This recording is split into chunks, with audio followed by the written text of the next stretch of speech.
ప్రత్యేకమైన ధన్యవాదాలు తెలియజేస్తాను. ఇది చాలా పెద్ద అంశం, చిన్న అంశం కాదు.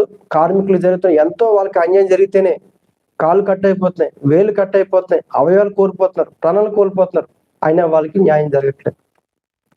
అందుకే మహాకవి శ్రీశ్రీ గారు చెప్తారు, నరాల బిగువ కరాల సత్వ వరాల వర్షం కురిపించాలని, ప్రపంచ భాగ్యం వర్ధిల్లాలని, గనిలో బనిలో కార్గానాల్లో పరిక్రమిస్తూ యంత్రభూతముల కోరలతోనే కార్మిక వీరుల కనుల నిండా కనగన మండే గలగల తొలికే విలాపాత్ములకు విశాలాక్షులకు ఖరీదు కట్టే షరాబులేడై.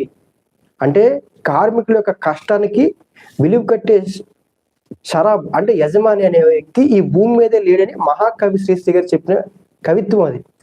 సో అలాంటి అంశం ఎందుకు చెప్పారు ఇప్పుడు అర్థమవుతుంది కదా.